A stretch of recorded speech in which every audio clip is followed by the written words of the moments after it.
Hey, what's up, lightboltjoe here. Today we are going to discuss the brand new 2021 Hulu original mini-series project, 9 Perfect Strangers. So this is based off of best-selling book. Never read it. It's 8 episodes long. I genuinely had no idea what this was about. I only watched it because of the actors that are in it. You have Melissa McCarthy, you have Bobby Cannavale, you have Samara Weaving. Love Samara Weaving. That guy who played Yao, and he was in Good Place. I can never remember his name. Regina Hall is in this. She plays Carmel. Luke Evans is in this.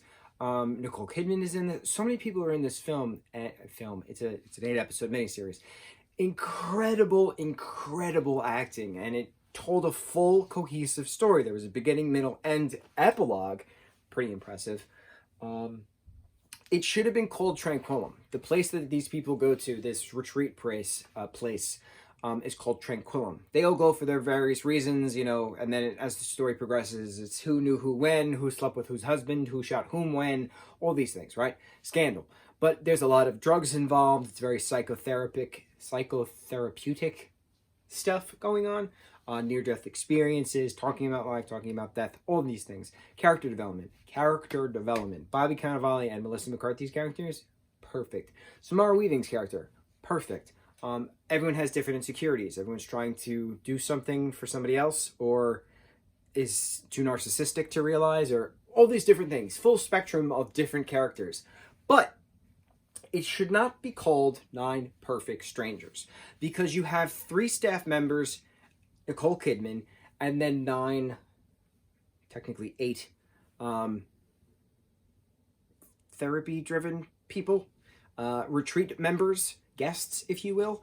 But the characters, these staff members, are all, Yao, Glory, and Dee, are very important in telling the story, and they're very important in moving the story along. Everyone talks to all these people. They all interact with each other at all given points.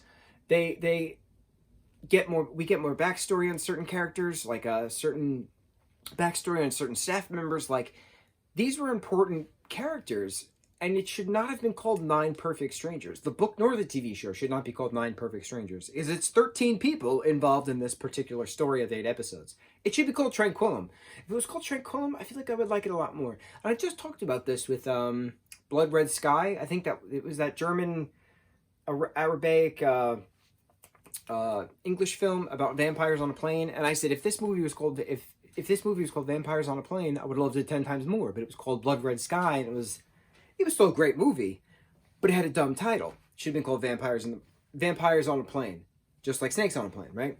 This one should have been called Tranquillum. I find it interesting. I nitpick so many different things about so many different projects, and now I'm on a nitpicking of titles. For instance, they have announced that the next Percy Jackson book is going to be Nico D'Angelo and his boyfriend Will Salas, their trip to Tartarus to help Bob the Titan escape Tartarus. And I keep posting these things, and it's not getting any traction. And I know it's not going to happen, but the author, Rick Riordan, who's the creator of the Percy Jackson series, is co-writing this Will Salas, Nico D'Angelo Adventure into Tartarus book with this author whose name I don't know. He only first read the Percy Jackson books in 2018, which was 3 years ago, which I find very interesting because here I am, a longtime reader from 2008, 3 years when the first book came out. I don't know, I've been in the fandom much longer, but this guy is published and accredited, all these things. I'm sure he's a lovely person. I'm sure they're a lovely person.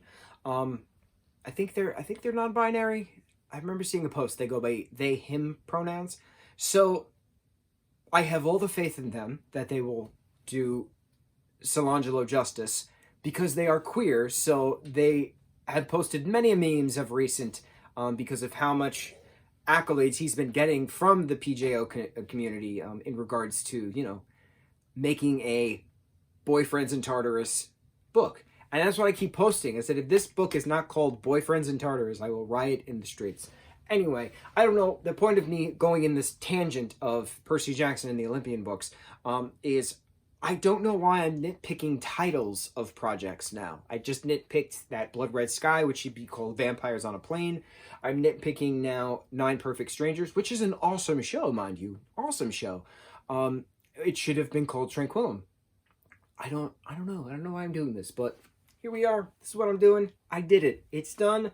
Nine Perfect Strangers. I'm so happy Melissa McCarthy is producing a lot of like drama stuff now. She's known for her comedy. She's done drama as well. But to have her, this character Frances, have that mix of self-loathing and then pure character development to show how fearsome she can be, fearless she can be, awesome. I love her. Oh my God, there was this one moment where the sun hit her eyes just right, and they were just these bright green things just staring into your soul, and I was like, oh my God. And she has like brown around her irises. I didn't know she has heterochromia. No idea she had heterochromia until I saw this scene when she's talking to Bobby Cannavale in a spa. Incredible. I'm a sucker for details. I notice these details. I remember these little tiny details. The flecks of brown in Melissa McCarthy's green eyes.